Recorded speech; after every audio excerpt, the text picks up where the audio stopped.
Selamat pagi semua. Selamat Apa pagi. suara saya terdengar jelas? Jelas, Mbak Jelas. Nur. Jelas. Baik. Halo, selamat pagi rekan-rekan semua. Selamat bergabung di ruang virtual Zoom webinar komunikasi 2026. Saat ini acara akan kami mulai, namun sebelum itu kami imbau kepada rekan-rekan semua untuk bisa memastikan koneksi internetnya aman dan stabil ya, agar nanti ketika materi dimulai tidak ada yang terlewat. Kemudian selamat datang kami ucapkan kepada yang terhormat Dekan Fakultas Ilmu Komunikasi Universitas Emputan Tular, Ibu Sitina Eshos, MM. Yang kami hormati Ketua Prodi Ilmu Komunikasi Universitas Emputan Tular, Bapak Triadi Sarwoko.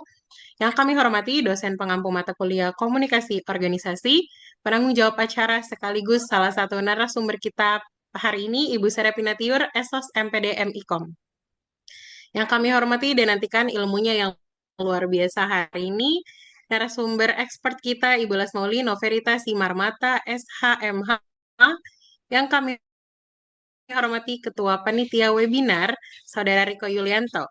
Yang kami hormati Bapak Ibu dosen di lingkungan Universitas Emputan Tular, dan tentunya yang sangat kami banggakan rekan-rekan mahasiswa internal dan eksternal, serta rekan panitia yang terlibat dan seluruh peserta webinar komunikasi 2006 yang sudah hadir di ruang Zoom pada pagi hari ini.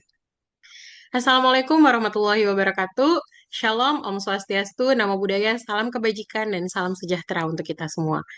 Puji syukur kita panjatkan kehadirat Tuhan Yang Maha Esa, karena atas rahmatnya kita dapat berkumpul secara virtual dalam acara webinar komunikasi 2026 dengan tema yang sangat menarik dan krusial bagi masa depan kita, yaitu Corporate Hack 101 Rahasia Komunikasi Anti Miskom di Dunia Kerja.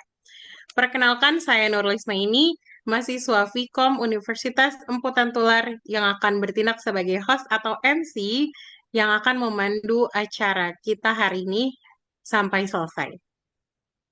Sebelum kita memulai rangkaian acara, izinkan saya membacakan tata tertib webinar demi kenyamanan kita bersama. Pertama, peserta wajib menggunakan nama asli di akun Zoom dengan format nama underscore instansi. Yang kedua, peserta dimohon untuk mematikan mikrofon atau mute selama pemaparan materi berlangsung, kecuali jika dipersilahkan oleh host. Yang ketiga, untuk sesi tanya jawab, pertanyaan dapat dikirimkan melalui kolom chat dengan format nama underscore instansi underscore pertanyaan atau dengan menggunakan fitur raise hand saat sesi tanya jawab dibuka. Dan yang terakhir, jangan lupa untuk mengisi link daftar absensi yang akan dibagikan melalui tautan di kolom chat Zoom untuk pembuatan e-sertifikat. Baik, untuk mengawali acara kita dengan berkah dan kelancaran, mari kita bersama-sama membaca doa. Sesi doa ini akan dipandu secara langsung oleh rekan saya selaku co-host kepada Saudara Zainul Umar. Waktu dan tempat dipersilahkan. Terima kasih Kak Nurul. Saya akan memimpin acara ini. Selamat pagi, salam sejahtera bagi kita semua. Hadirin yang berbahagia, marilah kita berdoa dengan khusyuk menurut agama dan kepercayaan masing-masing. Semoga acara webinar ini pada hari ini diberi keberkahan dan berjalan dengan lancar. Dan izinkan saya untuk um, um,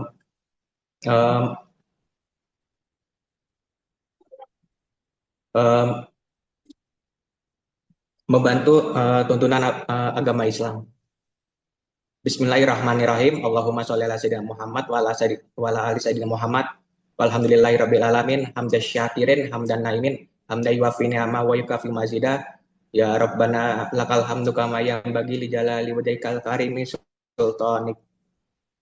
Ya Allah, tiada kata dan rasa yang harus yang pantas kami hanturkan kepadamu selain syukur kepadamu atas segala nikmat dan hidayah yang Kau anugerahi kepada kami, sehingga kami bisa hadir bersama untuk mengikuti webinar komunikasi 2026 pada pagi hari ini. Uh, Jadikanlah kami sebagai majelis ilmu yang bermanfaat, yang Kau ridhoi, yang yang uh, membawa berkah, rahmat dan taufik hidayah buat kami, kita semua. Ya Allah, ya Tuhan yang Maha Pengampun, Engkaulah Maha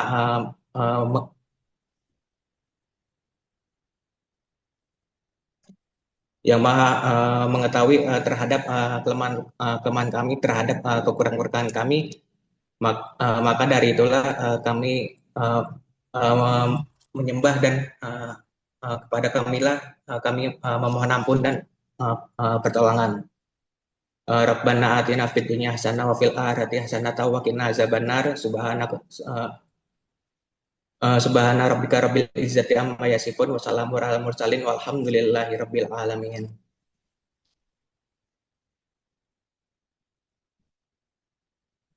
Amin, amin ya Rabbal Alamin. Terima kasih kepada Saudara Zainul Umar. Semoga agenda kita hari ini berjalan lancar dari awal hingga akhir. Memasuki agenda selanjutnya yaitu menyanyikan lagu kebangsaan Indonesia Raya kepada seluruh peserta dimohon untuk dapat mengambil sikap duduk yang sempurna. Operator silakan memutar video instrumen lagu Indonesia Raya.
Terima kasih, peserta dipersilahkan untuk kembali rileks. Selanjutnya, mari kita dengarkan laporan dan kata sambutan dari Ketua Panitia Webinar Komunikasi 2026 kepada Saudara Riko Yulianto. Waktu dan tempat dipersilahkan. Terima kasih, Nana. Baik, Bismillahirrahmanirrahim. Assalamualaikum warahmatullahi wabarakatuh. Selamat pagi, salam sejahtera bagi kita semua. Salam, Om Swastiastu, Namo Buddhaya, salam kebajikan. Yang saya hormati, Ibu Serepinati Urmaidah, Esos MPD MIKOM, selaku dosen pengampu mata kuliah Komunikasi Organisasi. Yang saya hormati, narasumber kita yang luar biasa pada hari ini, Ibu Lasmauli Noverita Simarmata SHMH, seorang akademisi sekaligus profesional HR, serta yang saya banggakan seluruh rekan-rekan panitia dan peserta webinar yang telah menyempatkan hadir pada ruang virtual ini. Pertama-tama, marilah kita panjatkan puji dan syukur kehadirat Tuhan Yang Maha Esa, karena atas rahmatnya kita bisa berkumpul secara sehat dalam webinar Komunikasi 2026. Hadirin yang saya hormati sebagai mahasiswa dan calon profesional, atau mungkin sudah menjadi seorang profesional di dunia kerja, kita seringkali terlalu fokus mengasah kemampuan hard skill gitu ya. Namun saat kita melangkah ke dunia kerja yang sesungguhnya, komunikasi adalah kunci utama untuk bertahan dan berkembang. Miskomunikasi itu betapapun kecilnya seringkali jadi perusak produktivitas dan budaya kerja sebuah tim.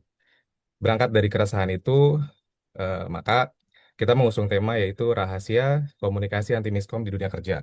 Lewat acara ini, kita tidak hanya mempelajari teori komunikasi di atas kertas, tapi juga membedah langsung bagaimana strategi real di lapangan, serta bagaimana peran krusial seorang pemimpin dalam menjembatani setiap informasi. Saya selaku Ketua Pelaksana ingin mengucapkan terima kasih yang sebesar-besarnya kepada Ibu Sere atas bimbingannya. Lalu tidak lupa Ibu Lasmauli yang telah berkenan meluangkan waktu untuk berbagi ilmu dan pengalaman emasnya bersama kita semua. Tidak lupa apresiasi setinggi-tingginya saya berikan kepada rekan-rekan panitia yang telah bekerja keras menyukseskan acara ini. Akhir kata, saya berharap webinar ini bisa jadi bekal yang berharga untuk kita semua sebelum kita benar-benar terjun ke dunia profesional. Mari kita simak materi dengan antusias dan manfaatkan sesi diskusi dengan sebaik-baiknya nantinya.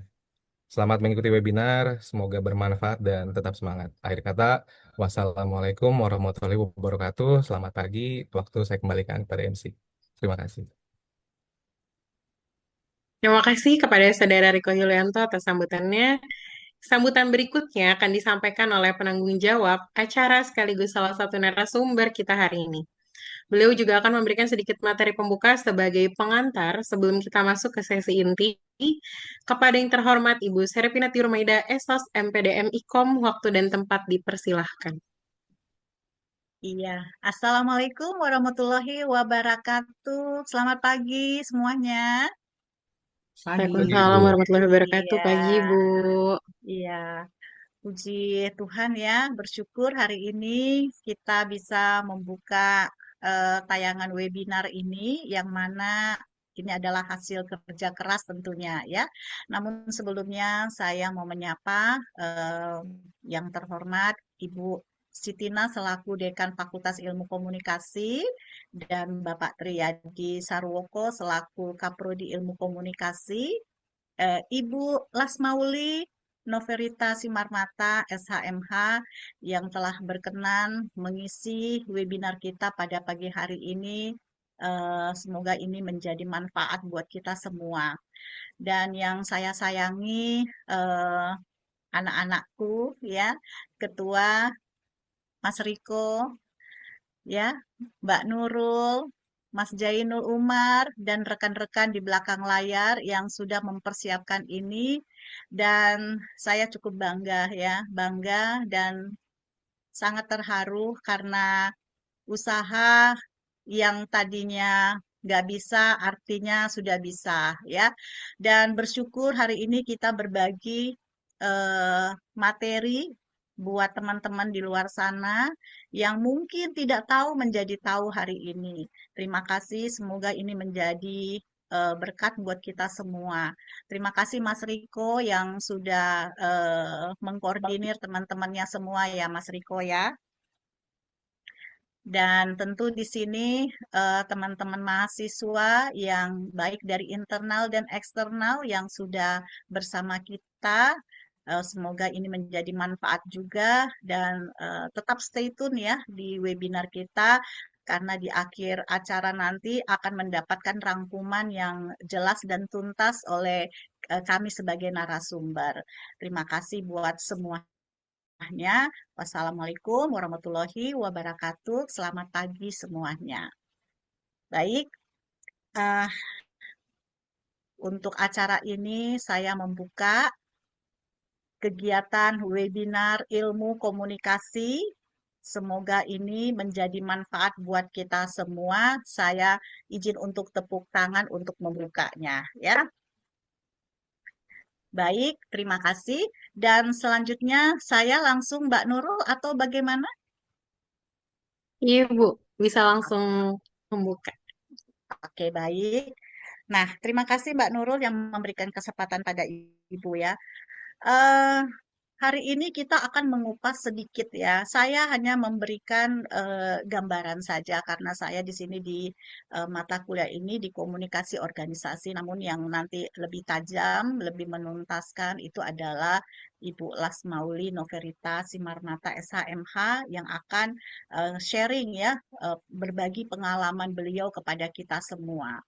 Satu hal yang perlu kita ketahui di dalam dunia kerja ya, itu tidak akan flat ya, tidak akan bisa flat. Pasti berirama. Iramanya naik turun ya, emosi naik turun. Jangankan di dunia kerja ya, di dunia kelompok pun demikian ataupun di dunia yang seperti di komunitas pun demikian. Tapi yang paling penting adalah bagaimana proses dari ilmu komunikasi ini bisa menjadi solusi atau kita menjadi problem solver ya, menjembatani ide, menghilangkan salah persepsi di dunia kerja itu tidak akan mudah selama selama kita tidak mau berproses. Hidup itu berproses. Tidak ada yang tidak berproses ya. Memberi ide pun kadang dibuat salah ya, kadang dibuat benar. Ide itu belum tentu diterima, tetapi ide juga bisa diterima atau ditolak. Nah, artinya di dalam penyampaian kita, kita harus menggunakan komunikasi verbal dan nonverbal ya. Saat orang mau menyampaikan sesuatu kepada orang lain, ya kita lihat di sini ya dari Laswell di sini siapa, say what, channel, to which, ya to whom, dan effect. Bagaimana kita bisa memproses ini? Semua adalah dari kita, bukan dari orang lain, ya. Kalau dari orang lain itu akan mudah, tapi kita yang mencoba menjemput bola. Kita mencoba untuk menyampaikan sesuatu, bagaimana sesuatu itu menjadi bermakna. Terkadang seperti ini. Irama kita kenceng sama irama yang tidak kenceng itu beda. Kalau yang kenceng, belum tentu itu adalah memerintah atau dengan yang salah. Kata perintah, kata seru, atau emot yang sering kita tampilkan di WA-WA kita, itu juga bermakna. Ya, seringkali terjadi seperti ini, persepsi. Kalau kita mau menyampaikan sesuatu kepada orang lain, baik itu dalam chat ataupun secara langsung, itu belum tentu persepsinya sama. Kita menyampaikan dengan maksud baik, tetapi yang ditanggapi dengan maksud yang jelek. Ya, itu sering terjadi itu, ya. Tidak hanya di dalam satu komunitas atau di satu dunia kerja ya. Ini sering terjadi dan inilah adalah dinamikanya, dinamika yang harus kita hadapi. Siapa yang menyampaikan dan mengatakan apa dan melalui saluran apa yang pantas dan cocok untuk kita sampaikan melalui media langsung atau tidak langsung. Kepada siapa kita menyampaikan? Saat saya menyampaikan kepada Ibu Las selaku narasumber, saat saya menyampaikan kepada peserta, saat saya menyampaikan kepada pemimpin perusahaan, itu akan beda, ya. Jadi bahasa dan kata-kata itu akan menjadi efek, ya, feedback. Feedbacknya bisa negatif, bisa positif, ya. Menjembatani ide dan menghilangkan salah persepsi, ya, itu bisa menjadi lingkaran yang tidak selesai-selesai kalau kita tidak berproses ya. Di lingkungan kerja, setiap individu itu memiliki latar belakang, tidak ada yang sama. Pengalaman dan cara berpikir pun itu berbeda. Nah, perbedaan ini sering menimbulkan kesalahpahaman atau salah persepsi ketika informasi itu tidak disampaikan dengan jelas. Ya, seringkali juga terjadi sama saya saat saya mengajar. Saya menyampaikan apa, tapi mahasiswa menanggapi apa, ya kan? Saat saya menyampaikan kepada pimpinan perusahaan saya atau dekan saya ataupun pemimpin yang lain, ditanggapin yang berbeda. Nah, ini sering terjadi. Jadi bukan dianggap sepele. Ilmu komunikasi itu sangat tajam, ya, sangat tajam sekali. Dan dia adalah sebagai problem solver. Nah, komunikasi itu berperan sangat penting, ya, sebagai jembatan untuk menyamakan pemahaman kita, pemahaman bahasa kita, menyelaraskan tujuan, ya, dan membangun kerjasama yang efektif. Karena komunikasi efektif itulah tujuan akhir di dalam menyelesaikan sebuah permasalahan, ya. Di sini Laswell mengatakan ada siapa sebagai komunikator, say what, ya, pesan, channel media, kepada siapa komunikan, ya, efeknya apa, umpan baliknya, ya, yes or no, ya. Jadi itu yang perlu kita pahami ya. Salah persepsi sering terjadi ketika salah satu unsur tersebut tidak berjalan efektif di antara 5 ini ya, bisa terjadi kesalahan. Jadi pesan yang kurang jelas pun kan menjadi konflik.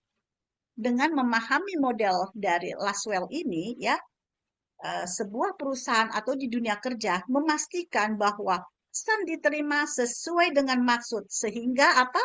Sehingga pesan kita itu, ide kita itu dapat tersampaikan dengan baik. Jadi menjembatani ide itu tidak sekedar memberikan ide, tetapi kita berharap ada feedback ya, efek dari setiap pesan yang kita sampaikan. Nah, next kita lihat di sini ada namanya next Mbak Nurul ya. Ini model SR ya, stimulus response ya.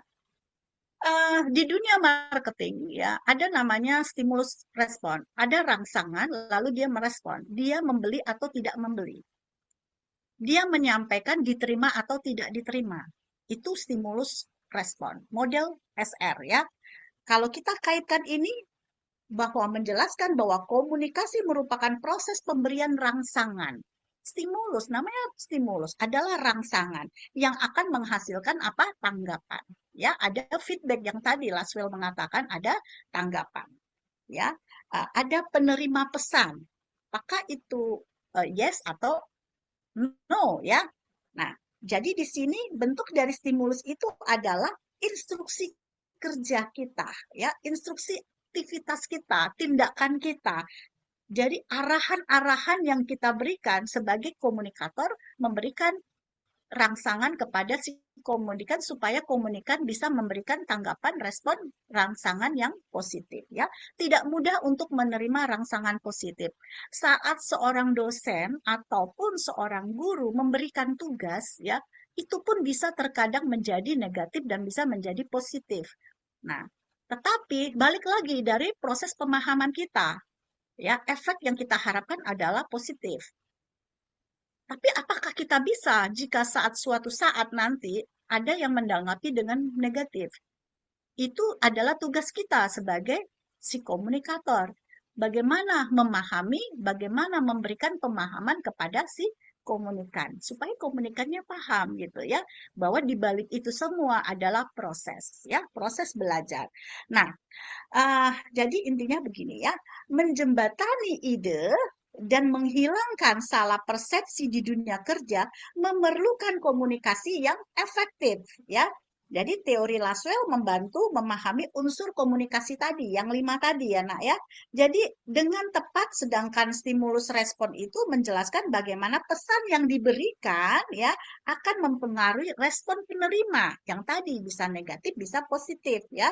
Dengan menerapkan kedua ini, maka ini akan menjadi pemahaman bersama ya, mengurangi miskomunikasi dan menciptakan lingkungan kerja yang lebih produktif. Ini yang kita harapkan di dalam sebuah komunikasi ya.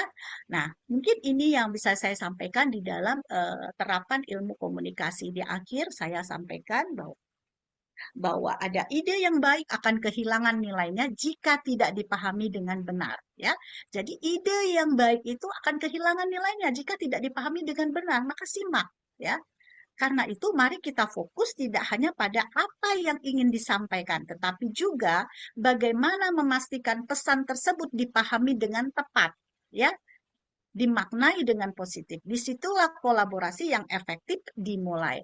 Maka sebuah tim kerja itu adalah bagaimana berkolaborasi dengan tim yang kuat, yang saling mengerti, menggunakan komunikasi yang efektif. Tadi dengan model stimulus respon, dan bagaimana dengan teori Laswell dengan 5 unit yang dia miliki, maka elemen inilah yang akan memperkuat kita dalam proses komunikasi. Mungkin itu saja yang bisa saya sampaikan di awal ini. Mudah-mudahan ini bermanfaat buat kita dan untuk lebih tajamnya lagi saya akan mempercayakan kepada Ibu Las Maulino Verita Simarmata SHMH yang akan mengupas dan memberikan sharing pengalaman beliau yang cukup panjang di dunia organisasi, ya 20 tahun di BCA sangatlah panjang dan banyak sekali lika-liku yang terjadi saat penerapan di komunikasi. Terima kasih. Wassalamualaikum warahmatullahi wabarakatuh. Selamat pagi semuanya. Waalaikumsalam Saya warahmatullahi. kembalikan kepada Mbak Nurul. Baik, terima kasih yang sebesar-besarnya kepada Ibu Srepinati Rumaida, SOS MPDM IKOM, atas arahan, sambutan, dan juga pemaparan materi yang sangat luar biasa pada pagi hari ini. Catatan-catatan penting dari materi pembuka yang Ibu sampaikan tadi menjadi modal awal yang sangat berharga untuk perkuliahan dan webinar kita hari ini. Sehat dan sukses selalu untuk Ibu Sere. Nah, Terima kasih. teman-teman, semua sekarang kita masuk ke momen yang dinanti-nantikan nih. Kita akan membedah realitas komunikasi di dunia kerja langsung dari kacamata seorang akademisi dan profesional HR. Melihat rekam jejak beliau yang luar biasa dengan pengalaman 27 tahun di dunia korporat dan perbankan, rasanya kita semua sudah tidak sabar ya untuk langsung mencuri ilmunya hari ini. Langsung saja kita sapa narasumber kita yang sudah hadir di tengah-tengah kita. Selamat pagi, Bu Lasmauli. Bagaimana kabarnya hari ini? Selamat pagi Mbak Nurul, baik kondisinya. Terima kasih. Puji syukur. Alhamdulillah senang sekali melihat Ibu dalam keadaan sehat. Mewakili panitia dan peserta, kami mengucapkan terima kasih banyak. Ibu sudah mau meluangkan waktunya di tengah-tengah kesibukan. Topik kita hari ini sangat menarik nih, Bu. Rahasia komunikasi anti miskom di dunia kerja. Teman-teman mahasiswa di sini pasti udah sangat penasaran dan butuh banyak sekali wejangan dari Ibu mengenai realitas komunikasi di dunia kerja, apalagi dari kacamata seorang profesional HR. Tanpa berlama-lama lagi, langsung saja kita simak pemaparan materi oleh Ibu Lasmauli Noverita Simarmata SHMH. Kepada Ibu Lasmauli, waktu dan tempat sepenuhnya kami persilahkan. Baik, terima kasih Mbak Nurul. Sebelum saya sampaikan pemaparan saya mau mengucapkan dulu say hello ya. Say hello kepada yang terhormat Ibu Sitinah Dekan Fakultas Komunikasi, yang terhormat Bapak Triadi Sarwoko sebagai Kaprodi, dan juga Ibu Serepina yang sudah sebagai penanggung jawab dan juga sudah memaparkan secara teori basic daripada apa itu komunikasi. Terima kasih. Dan yang paling saya sayangi adalah audiens yang hadir, peserta yang hadir, terutama panitia yang sudah bekerja keras sampai terselenggaranya acara ini. Terima kasih ya. Salam hormat buat saya. Salam hormat dari saya buat kalian. Baiklah, kita mulai saja dari mungkin itu tadi diinformasikan oleh Mbak Nurul sedikit ya. Sebetulnya saya ini adalah bekerja lebih kurang 30 tahun lebih di corporate ya. Mungkin saya akan menceritakan pengalaman sedikit saja. Waktu itu saya lulus di salah satu sekolah ikatan dinas ya. Ikatan dinas itu adalah di mana ini kita mulai dari komunikasinya ya dengan pengalaman yang saya ingin sampaikan. Ikatan dinas ini adalah di mana saya seorang individual di salah satu keluarga yang hanya bertemu dengan orang itu hanya sesekali. Kalau saya mau sekolah, kalau saya mau melakukan satu pertemanan begitu ya. Tetapi saya kuliah dengan ikatan dinas dan masuk asrama. Ya, secara otomatis saya harus mengendalikan diri saya karena saya satu kamar dengan beberapa teman yang banyak sekali. Nah, ikatan dinas inilah yang membuat saya ditempatkan di salah satu pegawai negeri instansi pemerintahan. Ya, kemudian saya melakukan hal ini dengan berinteraksi komunikasinya yang saya lihat semuanya ya sudahlah, asal bapak senang, asal ibu senang, begitu loh. Tanpa ada hasil daripada kinerja kerja yang maksimal. Sehingga saya coba pindah ke satu tempat yang mungkin bapak ibu kenal. Ini adalah Kompas Gramedia Group. Nah, bapak tahu di situ saya sebagai apa? Saya di situ sebagai announcer. Penyiar, mungkin kalau pernah kenal ibu-ibu yang zaman dulu ya, kalau zamannya saya, itu adalah radio Sonora, Bapak Ibu. Mungkin sampai sekarang masih ada. Saya sebagai announcer, sebagai penyiar, dengan background saya seorang pegawai negeri, saya bisa menjadi penyiar. Hanya 2 tahun, dari tahun 91 sampai 93. Kalau mungkin Bapak Ibu sering mendengar itu, nama penyiar saya adalah Uli. Ya, itu salah satu. Saya harus belajar broadcasting. Saya harus belajar bagaimana menerjemahkan bahasa buku menjadi bahasa penyiar. Nah, itu kan ini hal-hal yang step by step yang saya hadapi. Lalu setelah itu saya bekerja lagi karena dunia penyiaran itu dengan jam kerja yang luar biasa sebagai ibu rumah tangga. Saya pindah ke salah satu institusi perbankan. Nah, di perbankan inilah saya lama 27 tahun. Di mana dari basic sampai saya menjadi step manager. Nah, itu bagaimana saya tempuh sampai ke hal itu? Kalau tidak ada komunikasi yang efektif tadi, kita tidak ada artinya. Kita tidak akan dianggap. Nanti Bapak, Ibu, atau siapapun yang di sini sudah bekerja atau yang belum bekerja akan memahami hal seperti ini. Kita akan dinilai karena komunikasi kita baik. Kita tidak pernah ada konflik sesama teman-teman kerja. Jadi itu sedikit yang saya sampaikan. Jadi Bapak Ibu, apapun background kalian, mau dia, tapi kalau komunikasi kalian tidak efektif, komunikasi itu tidak tersalurkan dengan baik dan benar, itu juga akan mempengaruhi karir kalian. Jadi ini sangat bagus materinya, sangat bagus. Karena rahasia komunikasi agar anti miskom di dunia kerja. Kita ini, Bapak Ibu atau adik-adik yang terhormat, tujuan yang kita harus dapatkan. Tercapai kinerja kerja yang maksimal. Karena manajemen satu perusahaan itu tidak mau tahu kalian bagaimana, tapi bagaimana kalian memanage satu lingkungan kerja yang baik dan tercapai tujuan dari perusahaan. Ya, itu saja sedikit producing dari saya. Kita mulai masuk ke materi yang akan saya sampaikan. Ya, silakan Mbak Nurul. Rahasia komunikasi anti miskom di dunia kerja. Apa itu ya? Apa anti miskom? Berarti miskom itu kan terjadi sesuatu komunikasi tidak efektif yang seperti tadi Ibu Seri menyatakan secara teorinya menjembatani ide dengan komunikasi yang tepat sehingga mendapat respon penerima dan sudah menjelaskan para ahlinya bagaimana menerapkan ini tidak sembarangan. Karena itu memang kalau diterapkan di dunia kerja itu sangat penting. Bagaimana kita mendapat respon? Respon itu apa? Bisa positif, bisa negatif. Kalau positif, semua apapun yang kita tuju akan tercapai. Tapi kalau negatif akan stuck di situ. Ya, jadi apa itu miskom? Kesulitan, kegagalan. Seseorang menyampaikan, memahami pesan yang ada dalam benaknya. Ini baru masuk dalam benak masing-masing. Nah, kalau sudah timbul salah paham, dalam memaknai pesan itu, dua belah pihak akan memiliki pemahaman yang berbeda di dalam satu pesan dan akan muncul masalah. Nah, situasi yang umum terjadi ini terutama di tempat kerja dan ini sangat tidak bisa dibiarkan. Nah, kalau timbul kesalahpahaman ini akibat miskom di tempat kerja, resikonya adalah proses bisnis jadi berantakan. Jadi kinerja pun tidak maksimal. Karir pun tidak akan hadir di situ ya. Nah, next. 3 faktor penyebab daripada miskom ini. Kurang jelas saat penyampaian pesan.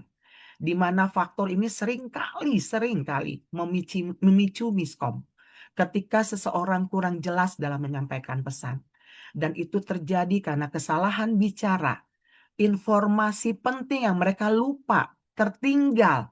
Jadi konteksnya sehingga tidak jelas.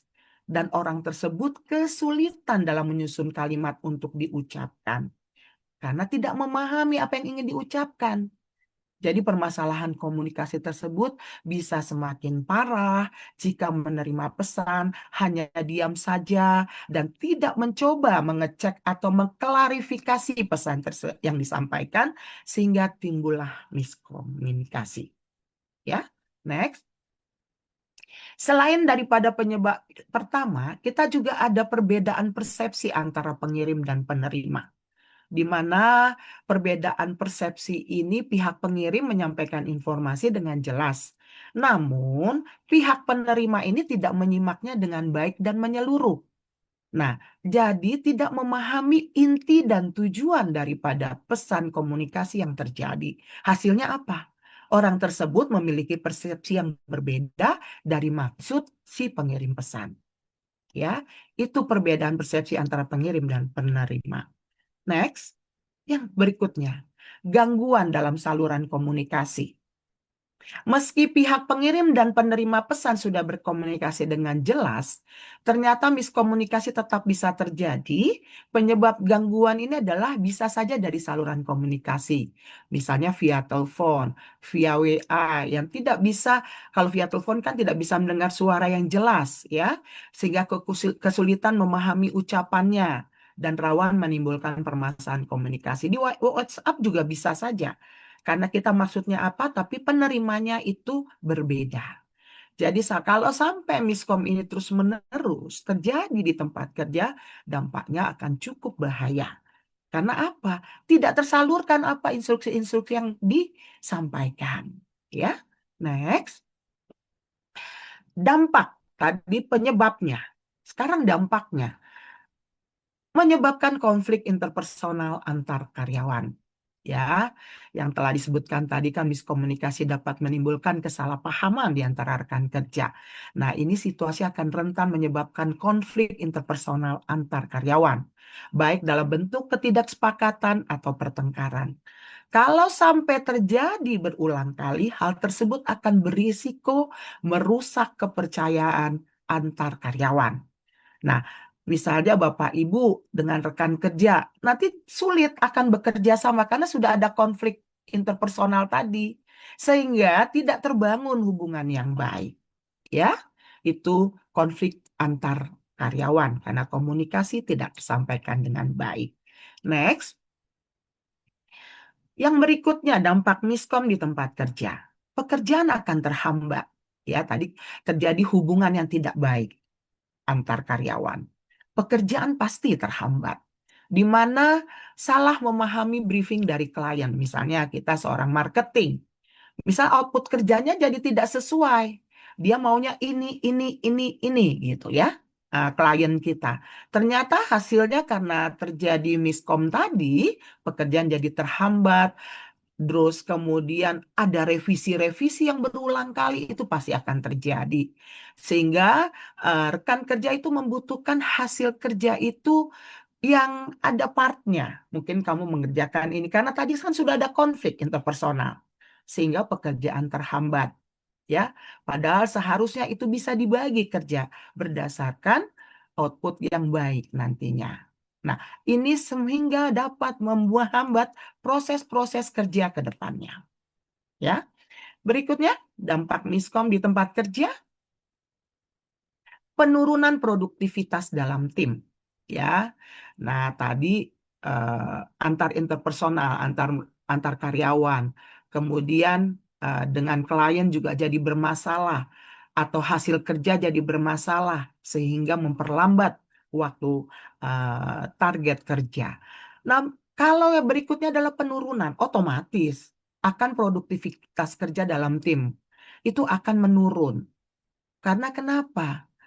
Produktivitas kerja tim itu menurun karena kondisinya tidak ideal lagi. Dalam menyelesaikan pekerjaannya, waktunya juga tidak tercapai. Jadi tim ini, kalau kita mempunyai tim kerja harus melakukan klarifikasi, memastikan ulang lagi kejelasan tiap informasi. Nah, ini akan memakan waktu yang seharusnya bisa dikerjakan untuk pekerjaan lain, sehingga waktu itu semakin lama.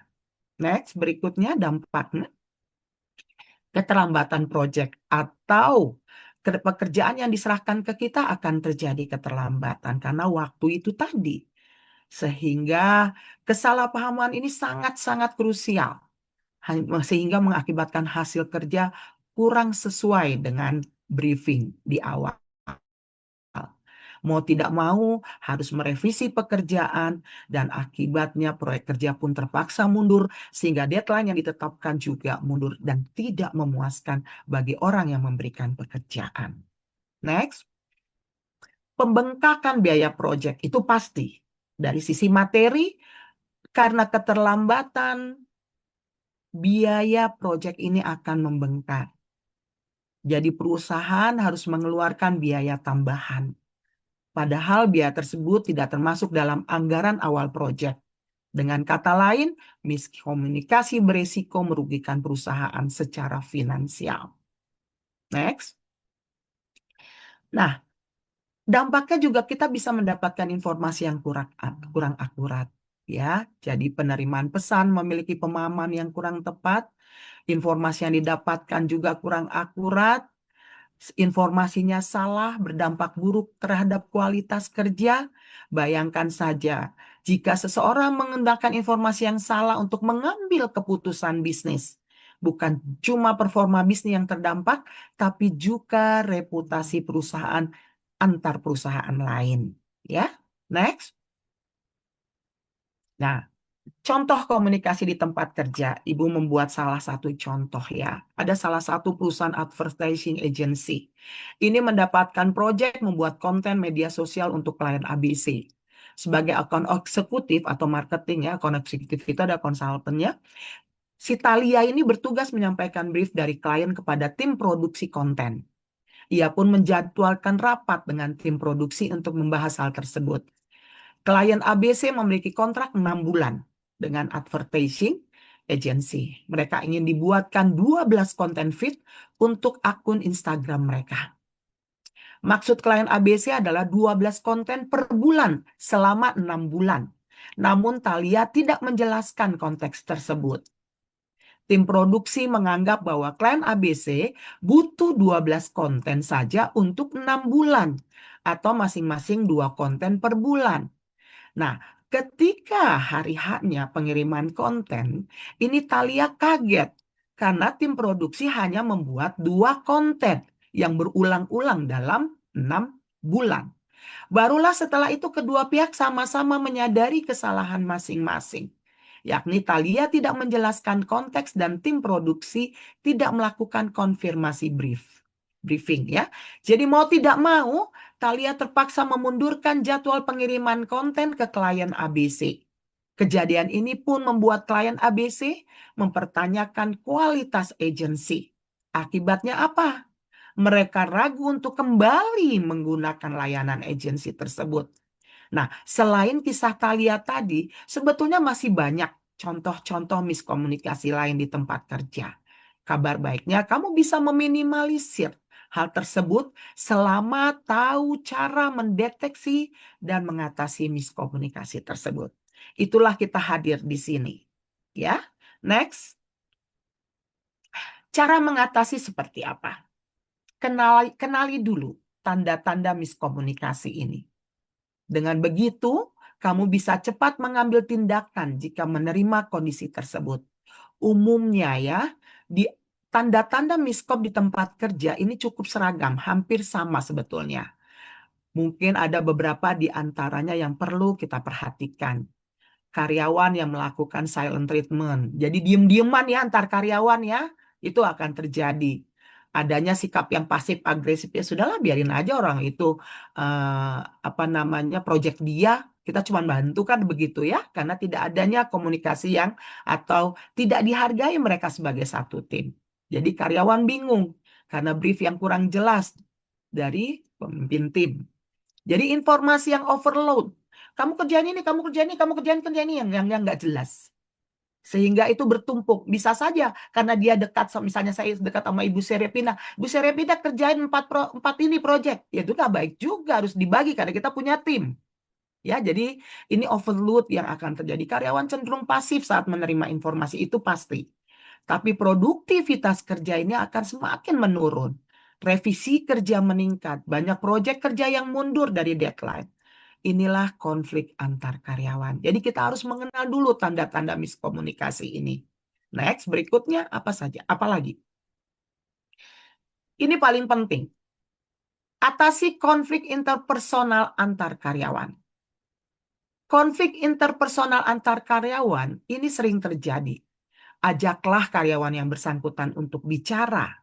Usahakan melakukannya secara satu-satu ya, one by one gitu ya.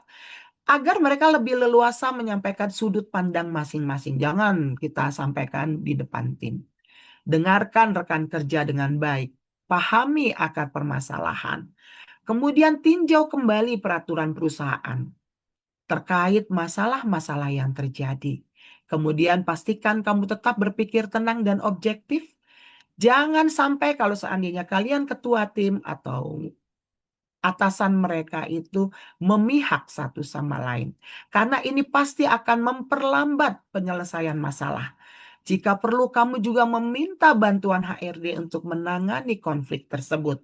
Ya, kalau kita sudah one by one, kita saling memastikan hubungan kita ini untuk baik, tapi ini tidak bisa baik, kita boleh pihak ketiga, yaitu mungkin salah satunya adalah human resources. Ya mungkin karena dia sering tidak masuk, dia malas, dia segala macam yang tidak punya dampak yang positif buat kita. Ya, dan kita harus meminimalis konflik ini adalah saling menghargai. Itu yang paling penting. Berikutnya, atasi hambatan pekerjaan karena miskom tadi. Jadi, kita pastikan setiap anggota tim memiliki pemahaman yang sama tentang proyek yang diberikan kepada kita. Kumpulkan anggota tim yang terlibat dalam proyek ini, jelaskan secara detail A ke Z apa proyek yang kita peroleh. Dan kita mulai dari tujuan proyeknya dan output yang diharapkan. Mungkin kreativitas, ide-ide, ya. Nah, ini jadikan juga sesi ini sebagai pertanyaan. Jadi, tanya jawab yang sehat. Sehingga tentang proyek ini semua bisa memahaminya. Yaitu tadi, kita harus saling menghargai. Ya, jadi sehingga hambatan pekerjaan itu bisa kita minimalis. Next, cegah penurunan produktivitas dalam tim akibat miskom. Itu otomatis ya. Jadi tinjau ulang sistem komunikasi dalam tim, apakah sudah efektif? Jika belum, kamu bisa bertukar pikiran dengan anggota tim untuk mencari solusi yang tepat. Misalnya tim cenderung kurang aktif saat rapat. Pada hari Jumat bisa menimbulkan miskomunikasi, udah mau libur besoknya nih. Kadang-kadang itu tidak didengar ya. Sehingga kita juga harus menetapkan satu peraturan. Tidak ada no meeting Friday. Itu mungkin ya, karena itu kan nextnya udah mau libur biasanya. Kita Senin sampai Jumat kerja. Jadi harapannya setiap anggota tim itu bisa lebih excited saat rapat. Jadi pada hari lain yang mungkin bisa meningkatkan partisipasi dalam satu tim. Sehingga produktivitas mereka tidak menurun. Itu salah satu saja. Mungkin ada hal yang lain. Next. Hindari perolehan informasi yang kurang akurat. Ya, biasanya terjadi informasi yang terpencar yang di berbagai saluran. Gunakan satu saluran komunikasi terpusat. Mungkin di tim itu coba tanyakan Ibu Nurul saja gitu. Jadi apa-apa tanyakan satu Mbak Nurul saja. Jadi sehingga itu tidak bias informasinya. Sehingga mengurangi resiko permasalahan dalam miskomunikasi. Dan mungkin kita juga contohnya menerapkan budaya koordinasi di grup chat daripada mengirim pesan japri one by one. Itu nggak baik. Tapi kita buat grup yang sehingga orang lain semuanya bisa menjawab pertanyaan itu dan informasi itu bisa diterima dengan efektif.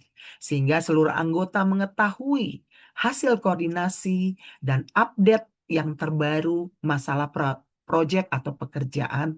Alhasil semua anggota tim akan menerima informasi dengan akurat. Ya, next.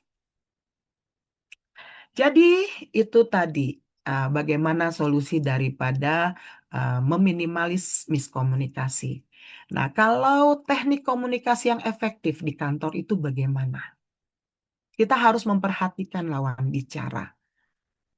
Itu kita harus perhatikan dengan baik. empati, kita dengarkan aktif, kita memahami informasi yang disampaikan secara menyeluruh. Hindari distraksi bila mendengarkan lawan bicara dengan jelas. Itu hindari, ya. Jadi kita harus benar-benar melihat lawan bicara kita dengan baik. Ya. Next, ini teknik komunikasi yang efektif.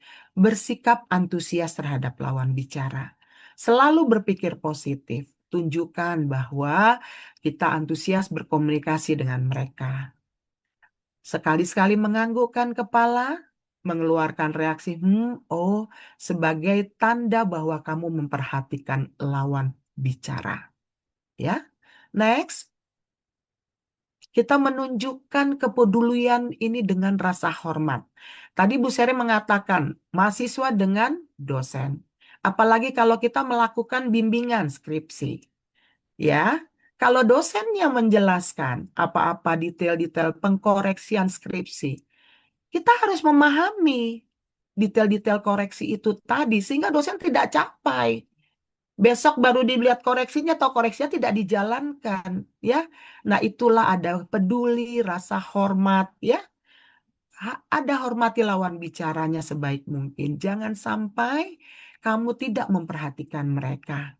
Selama berbicara, jagalah kontak mata untuk menunjukkan bahwa kamu peduli. Dan tidak kalah penting itu intinya. Jangan bermain ponsel selama berkomunikasi langsung. Ya, next. Kita harus menyatakan tujuan dengan jelas. Sampaikan tujuannya sejelas mungkin kepada lawan bicara. Jabarkan ekspektasimu agar lawan bicaramu tahu harus melakukan apa untuk memenuhi tujuan tersebut. Ya, next. Menanggapi apa yang dibicarakan lawan bicara. Komunikasi efektif idealnya itu berjalan dua arah. Oleh sebab itu, usahakan untuk menanggapi apa yang dibicarakan lawan bicara. Kalau ia bertanya kepadamu, jawablah dengan baik. Atau kalau ada informasi dari lawan bicara yang kurang tepat, koreksilah agar tidak terjadi miskomunikasi. Koreksinya inilah dengan lembut. Tidak menganggap itu satu negatif, ya, agar tidak terjadi komunikasi yang tidak efektif. Next. Menjaga tata krama di tempat kerja ini sangat krusial. Komunikasi tidak hanya bersifat verbal, tapi komunikasi mencakup aspek nonverbal seperti bahasa tubuh, intonasi suara. Maka jagalah tata krama di tempat kerja untuk menghindari miskom. Misalnya hindari menguap saat rapat, karena terkesan tidak menghargai peserta lain. Atau main handphone itu juga tidak menghargai orang yang sedang menjelaskan apa hasil rapat itu. Ya, next. Baik, sudah selesai. Itu yang bisa saya sampaikan kepada Bapak Ibu dan juga adik-adik dan rekan semua yang hadir di sini. Jadi di dalam mengatasi miskomunikasi paling inti itu adalah bagaimana kita menghargai bahasa verbal dan nonverbal, kita menghargai mereka dan jelas. Ya, itu saja mau saya sampaikan. Saya kembalikan kepada MC Mbak Nurul. Silakan, Mbak. Luar biasa, beri tepuk tangan virtual yang paling meriah dulu, teman-teman, untuk narasumber kita pada pagi hari ini. Ya. Eh, Materi yang Ibu beri membuka mata banget. Sebuah pemaparan yang sangat komprehensif, padat, dan relatable sekali bagi kita semua yang menghadapi dunia kerja nyata. Baik, rekan-rekan peserta, sebelum kita memasuki sesi tanya jawab, izinkan saya selaku host untuk menarik kembali benang merah atau merangkum poin-poin emas yang sudah dibagikan oleh Ibu Lasmauli tadi. Yang pertama ini ada di definisi dan realita, miskomunikasi itu bukan hal sepele yang bisa dibiarkan di dunia kerja. Kalau ada dua kepala memiliki pemahaman berbeda atas satu pesan, taruhannya adalah proses bisnis bisa berantakan dan kinerja tim tidak maksimal.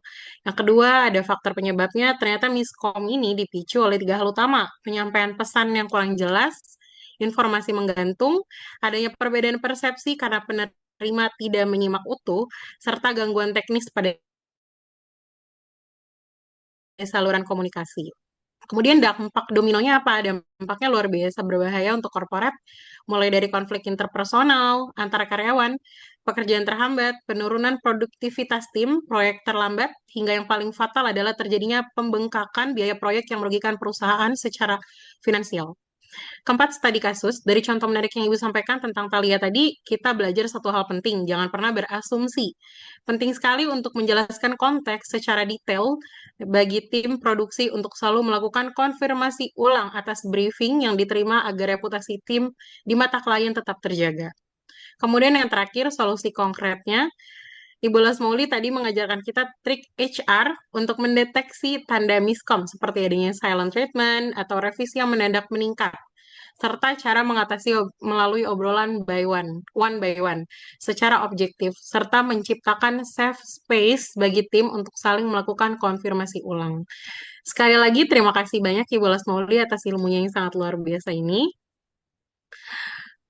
Baik, supaya lebih efisien, saya selaku host akan langsung membacakan 3 hingga 4 pertanyaan terpilih yang sudah dikumpulkan oleh tim panitia agar dapat langsung dijawab oleh Ibu Lasmauli.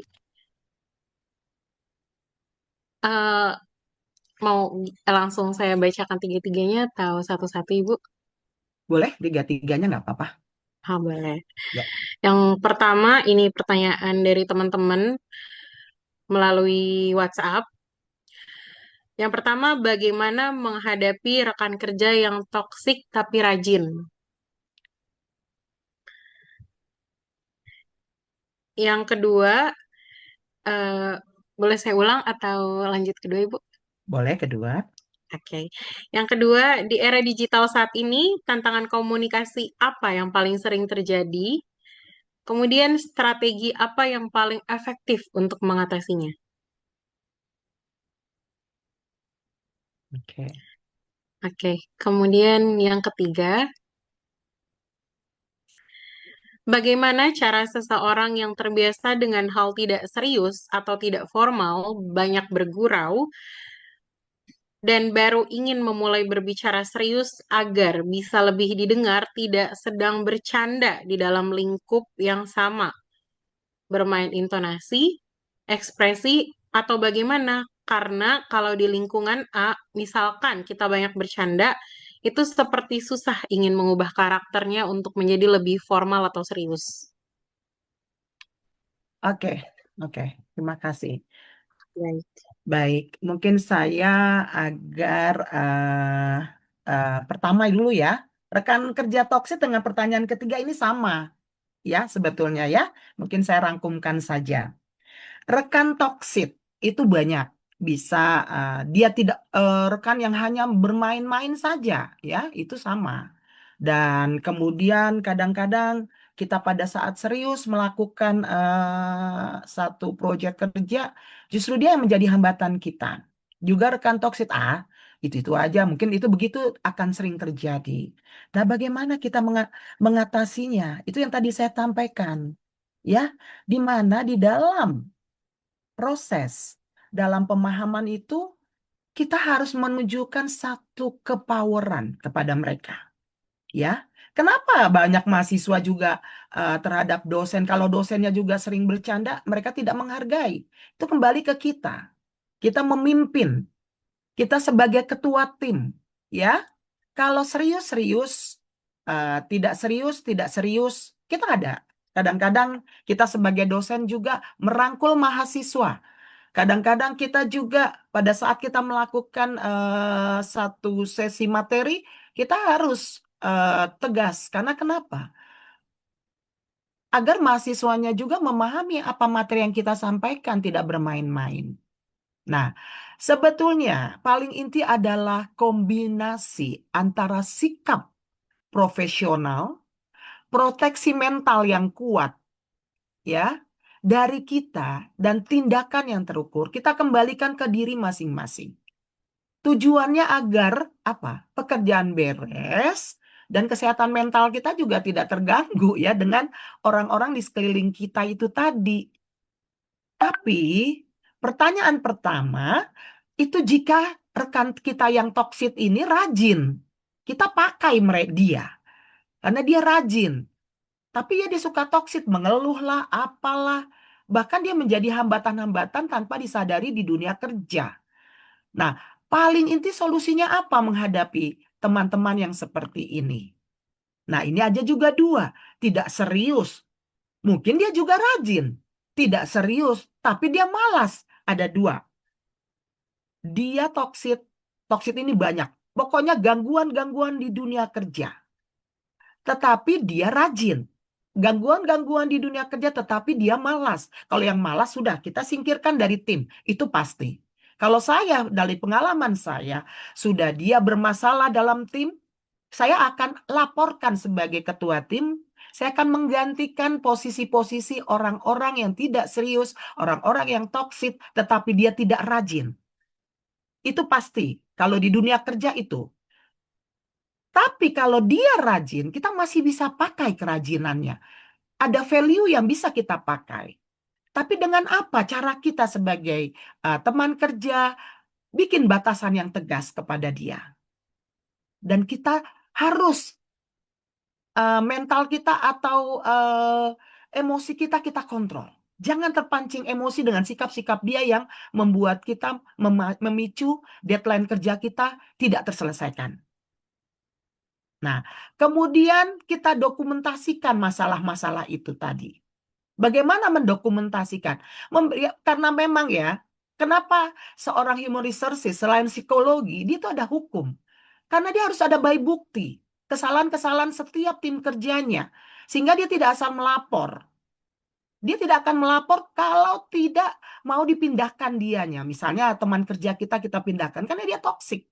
Misalnya walaupun dia rajin tetapi tidak sangat mempengaruhi deadline kerja kita, kinerja kerja, boleh kita laporkan ke HR, tapi kita harus memakai bukti, tidak sembarangan melaporkan sesuatu. Kita dokumentasikan masalah-masalah apa yang terjadi, kenapa dia kita katakan tidak bisa jadi tim. Misalnya kita dikasihkan proyek 30 hari, ternyata di dalam 5 hari dia bermasalah, sementara kita ada tenggang waktu 30 hari, sementara ini harus kita urus. Kita boleh berikan bukti-bukti dalam 5 hari kepada HR.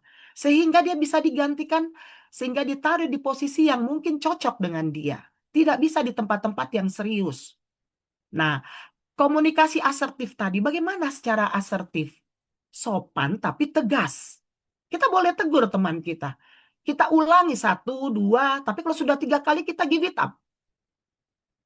Baru kalau sudah keterlaluan bercandanya, maaf-maaf, sudah membuat sesama teman kerja itu harga diri jatuh, ini sudah keterlaluan, kita laporkan.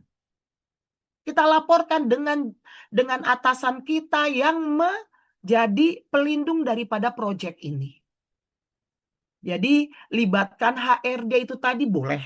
Kalau kita memang sudah level kita udah di atas. HRD itu perlu. Nah, satu hal, jangan sampai mental kita ciut. Ini sangat sangat mempengaruhi kinerja kerja. Ya, kalau kita sampai ciut, akibatnya adalah kinerja kerja kita yang tidak baik. Siapa yang salah? Tim, karena kita bawa tim, bukan individu-individu. Yang bermasalah adalah individu-individu tadi. Satu toksik, ya. Tapi kalau dia rajin, selama kita pakai, jalankan. Tapi kalau sudah tidak rajin, toksik pula, senangnya bercanda, mempengaruhi deadline kerja kita, buang. Kalau saya sebagai HRD dulu pernah, terakhir saya sebelum pensiun, saya HRD. Saya buang. Atau kalau dia masih mau berjanji, saya tempatkan posisi yang tidak punya resiko tinggi. Itu yang terjadi. Terjawab ya pertanyaan pertama dan yang ketiga. Tantangan. Tantangan ini sebetulnya banyak hal. Bisa dari staf, anak buah, bisa dari atasan, ya bisa. Kalau kami sebagai level tengah, kita kan manajer ya, mungkin saya direktur, atasnya, bawahnya ada anak buah. Itu sangat seperti maaf burger. Kami ini seperti burger, ya, dipepet di atas, dipepet di bawah. Kami harus apa? Harus merangkul anak buah kita supaya dia jadi tim kerja kita. Bagusnya dia kan bagus kita sebagai atasan. Benar. Jadi kita tidak bisa egois. Bagusnya anak buah, bagusnya saya karena saya bisa memanage anak buah saya dengan baik. Tetapi kalau atasan tidak mau tahu, dia tetap marahin kita sih, itu saya nggak suka. Misalnya atasan nggak suka nih, misalnya sama Pak Riko. Padahal Riko kerjanya bagus. Dia nggak tahu Pak Riko tuh ada kelakuannya yang membuat atasan saya itu nggak suka. Tapi saya sebagai di tengah, ya misalnya koordinatornya Pak Riko contoh lah. Saya nggak bisa sembarangan, itu tadi saya katakan. Dokumentasikan masalahnya. Kalau atasannya itu bilang, saya nggak suka Riko di tim kamu. Karena tim saya ini bagus. Sehingga ownernya misalnya senang dengan tim ini. Ya nggak bisa kalau dia secara eh, persek- perspektif individu dia menilai orang like in dislike. Saya perlu bukti kerja. Saya nggak bicara Pak Riko itu pernah punya masalah. Mungkin atasan saya pernah istrinya mantannya Pak Riko, bisa saja itu terjadi ya. Kalau di dunia kita kan nggak tahu. Itu bisa saja terjadi. Tapi bukan itu. Kita sebagai misalnya ketua tim, bukti-bukti itu harus ada. Tidak sembarangan mengeksekusi seorang. Atau eh, apa ya kalau kita katakan, saya nggak suka sama dia karena dia pernah menghina saya. Itu jangan ada berpikir begitu dalam tim kerja. Profesional, tadi saya katakan profesional. Tegaslah kita sebagai ketua tim. Juga dia jangan meleh-meleh, ya kan? Atau kita ragu-ragu. Itu akan jadi sasaran empuk bagi orang-orang. Itu tantangannya. Solusinya itu tadi yang saya katakan, Bapak Ibu. Kita harus bagaimana tadi yang saya sampaikan, power kita tunjukkan kepada mereka. Bahwa kita dihargai. Ya, tetapkan batasan yang tegas.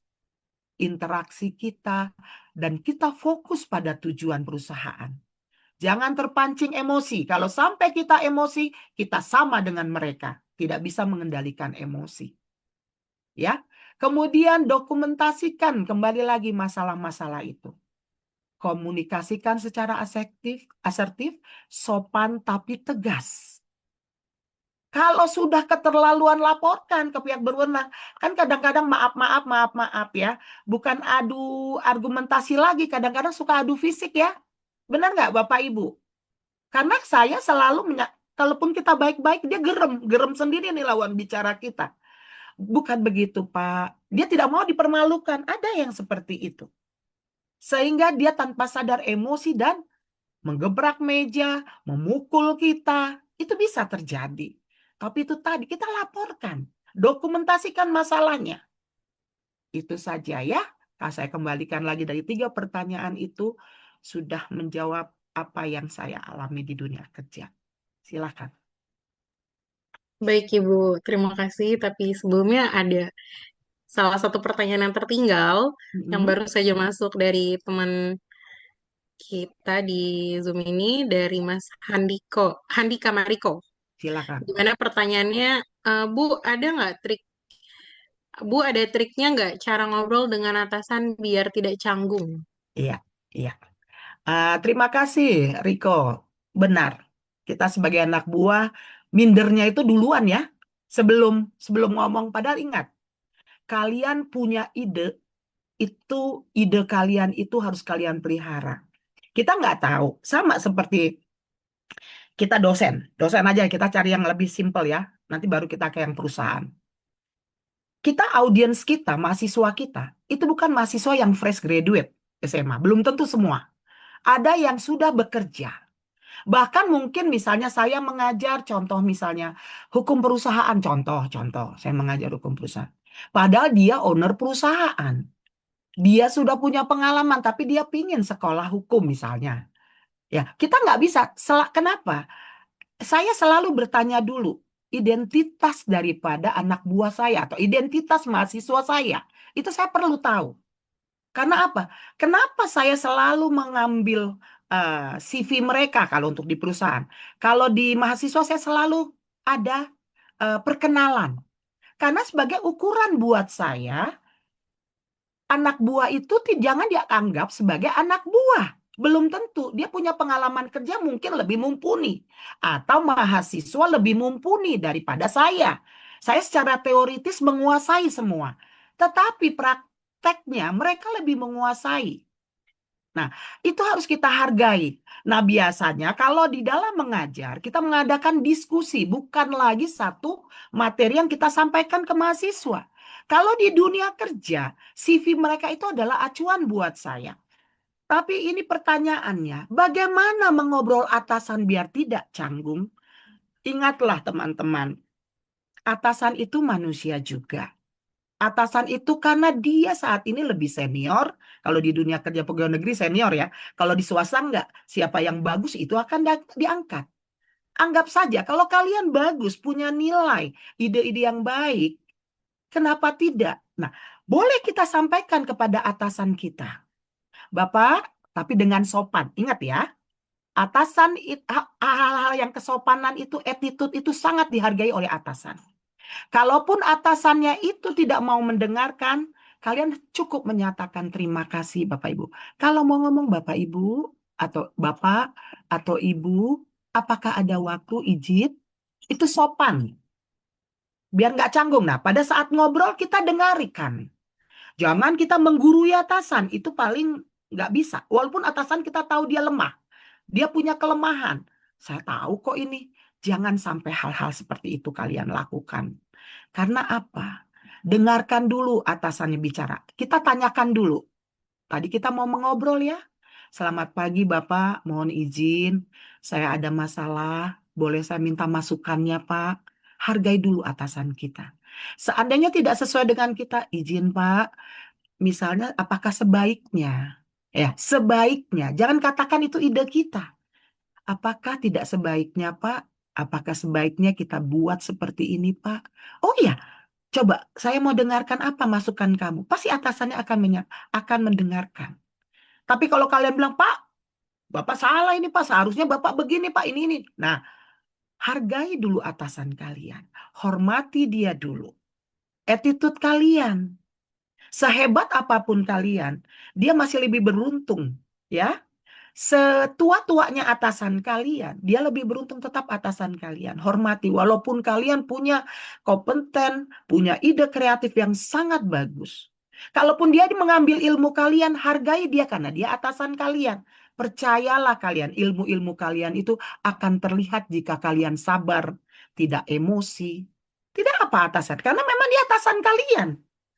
Percayalah, siapa tahu kalian akan menggantikan dia, dia justru merekomen kamu. Karena kamu tidak apa? Tidak membuat dia mempermalukan dia. Justru kamu yang akan dipromosikan. Seandainya dia menjadi orang yang sebagai advisor lah di HRD. Tolonglah Pak, siapa anak buah Bapak, kita mau ngambil dari yang internal misalnya. Kita nggak tahu karena dilihatnya kalian tidak ada konflik dalam komunikasi, atasan dia bisa dipakai. Pasti kalian diangkat. Jadi itu ya. Kalaupun atasan emosian. Oke, ini ada lagi ya. Atasannya udah panjang ini. Emosian itu pasti, apalagi kita kerja di lingkungan atasan kita yang orang-orang no. Daripada ibu ini, orang-orang Batak yang emosinya turnover ya. Itu pasti ada. Jangan salah. Problem atasan itu banyak. Kalian lihat sisi-sisi atasan kalian mana yang dia lagi enjoy. Jangan pada saat dia lagi tegang, kan kalian bisa lihat dong mimik ya. Kita lihat juga nonverbalnya ya, sikap dari atasannya ya. Dalam dia berkomunikasi itu gampang kelihatan. Tuh, langsung gitu. Jangan dulu didekatkan. Walaupun deadline-nya nanti sore gitu. Misalnya kerjanya deadline sore, minta keputusan atasan. Tapi dia emosian, tunggu dulu. Biasanya emosi itu bisa mereda itu sekitar 1-2 jam. Deadline-nya kan sore, minta keputusan. Tenangkan dulu. Kemudian kalian bisa lihat misalnya, izin Pak, izin Bu, gitu. Tidak apa. Atau boleh misalnya ke ruangannya lebih baik.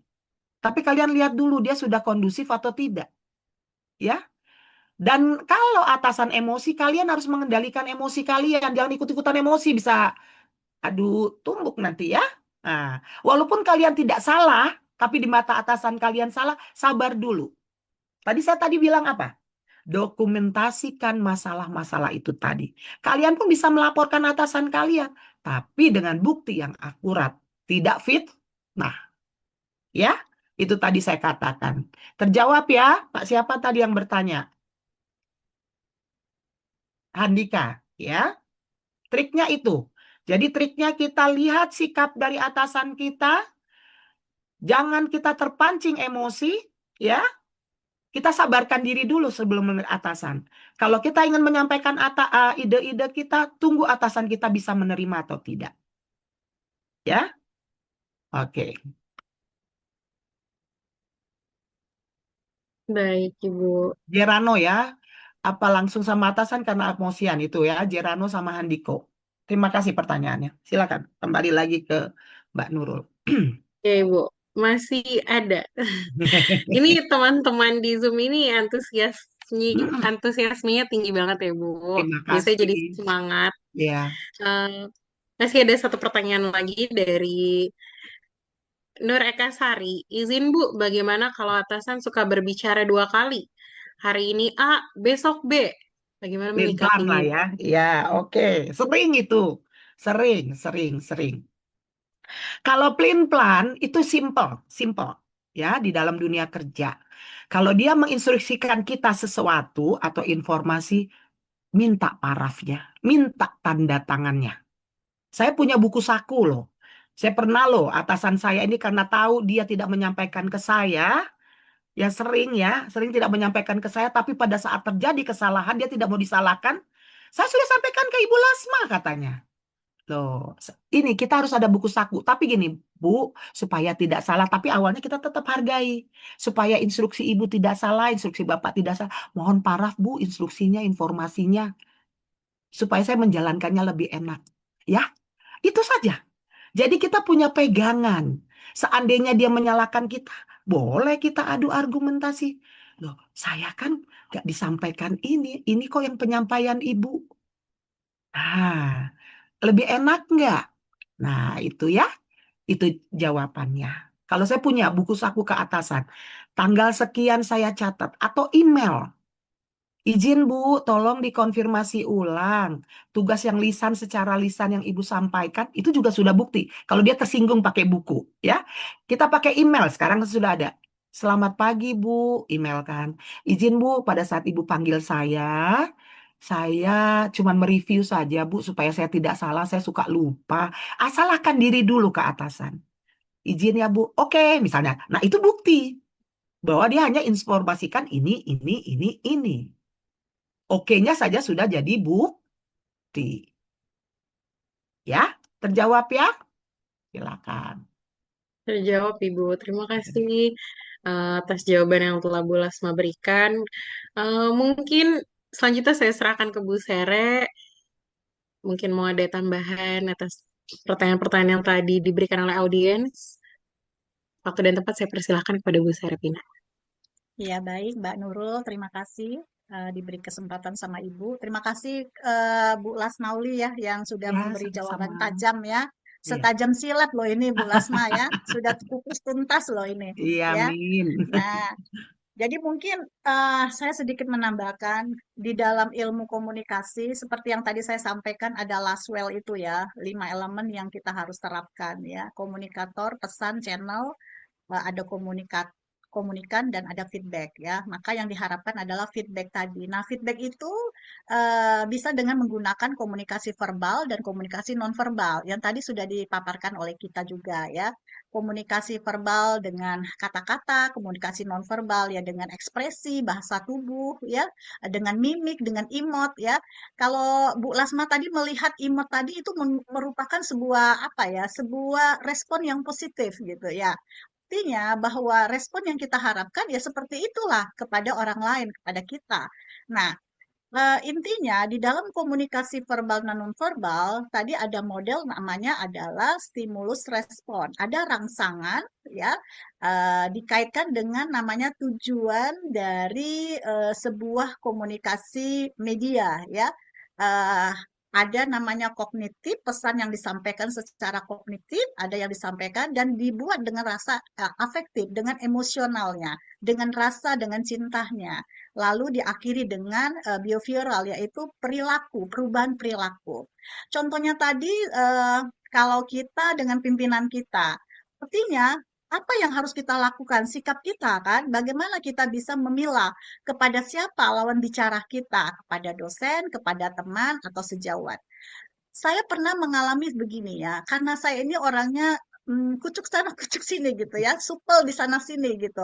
Jadi sama pimpinan itu terkadang saya suka bercanda, ya suka bercanda. Artinya saya sudah apa? Sudah nyaman gitu ya. Tapi bagaimana menghilangkan kecanggungan kita? Menghilangkan kecanggungan kita. Saya tidak mau bertahan dengan kecanggungan saya. Saya menganggap semua itu saya rangkul dan saya menganggap mereka adalah sahabat-sahabat saya.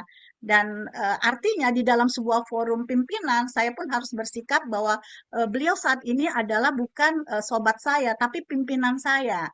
Jadi saya harus bisa menghargai dan menghormati. Seperti kata Bu Lasna tadi ya, kita harus bersikap sopan ya. Nah, mungkin itu yang bisa saya sampaikan tambahannya bahwa di dalam ilmu komunikasi semua serba proses ya. Tidak ada yang instan. Kalau kita mau mencoba sesuatu, mari kita bersama-sama dan berpikirlah positif ya. Semakin kita berpikir positif, maka energi kita bertambah. Tapi kalau kita berpikir negatif, kita akan tidur terus ya, tidur terus. Bahkan tidak ada nafsu makan, bahkan kita jadi orang-orang yang dipikir negatif terus gitu.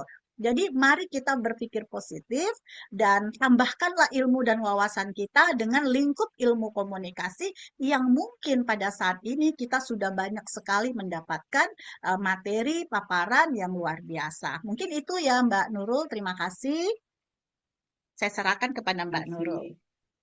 Baik, luar biasa. Terima kasih Bu Serepina dan Bu Lasmaulina Verita atas jawaban yang telah diberikan, atas jawaban yang solutif, detail, dan mencerahkan seluruh rasa penasaran kami semua, baik peserta, baik panitia maupun audiens di Zoom webinar pada pagi hari ini.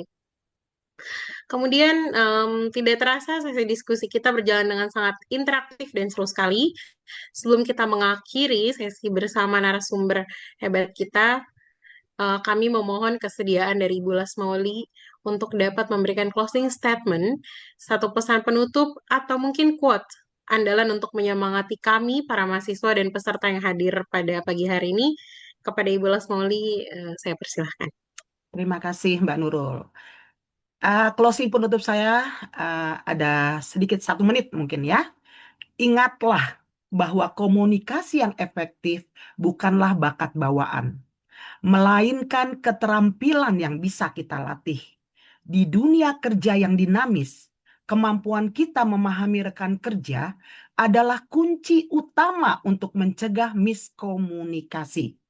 Mari kita mulai menjadi pendengar yang aktif dan komunikator yang berempati demi produktivitas dan lingkungan kerja yang lebih harmonis. Di mana miskomunikasi sering terjadi bukan karena kita tidak bisa bicara, melainkan karena kita kurang mendengar dan memahami gaya komunikasi lawan bicara kita.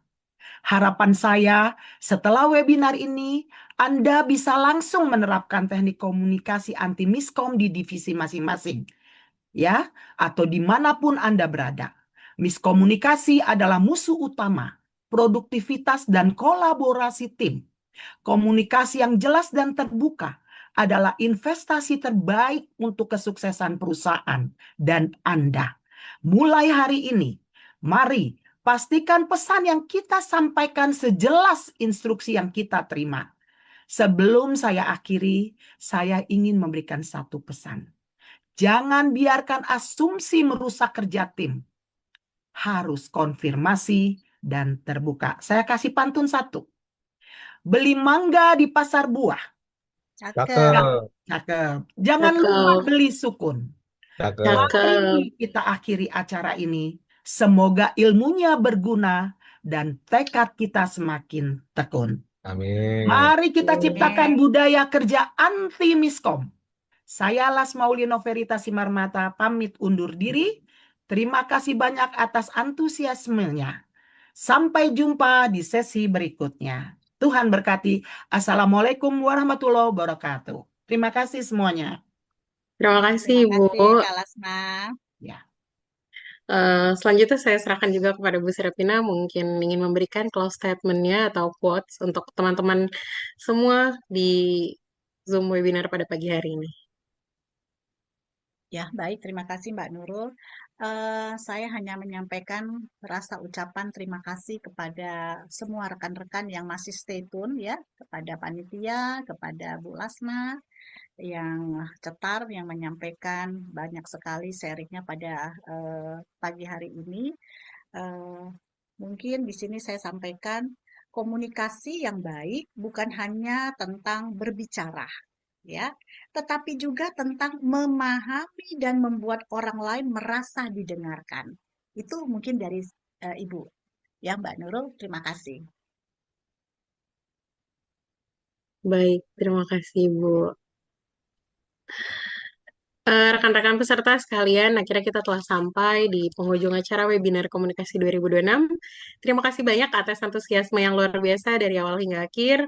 Sebelum kita mengakhiri acara ini, mohon kesediaannya untuk semua peserta menyalakan kamera terlebih dahulu karena kita akan melakukan sesi dokumentasi bersama narasumber dan para dosen.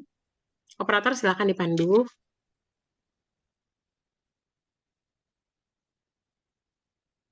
Nah, ya kepada rekan-rekan semua mungkin boleh open cam-nya. Kita foto-foto bersama. Bapak Yuli, hati-hati di jalan, Pak. Sepertinya sedang di mobil ya.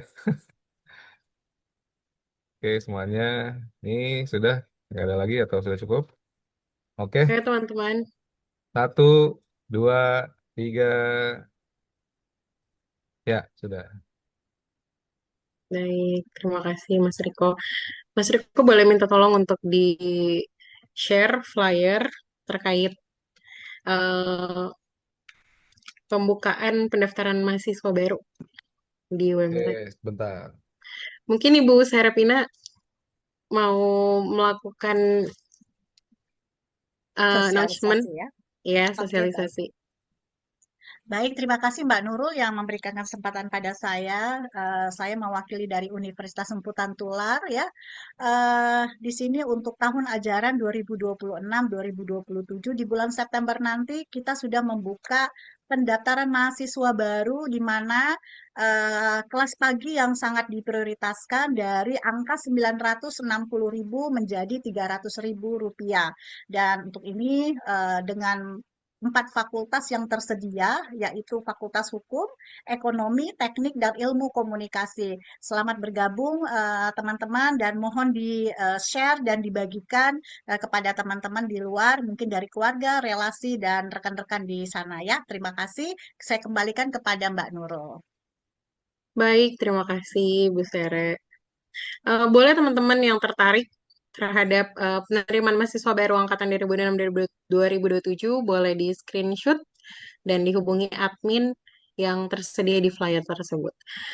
Kemudian kami ingatkan kembali untuk informasi sertifikat gratis, panitia akan membagikan link absensi di kolom chat. Jadi pastikan sebelum keluar dari Zoom diisi dulu link absensinya supaya bisa klaim sertifikat.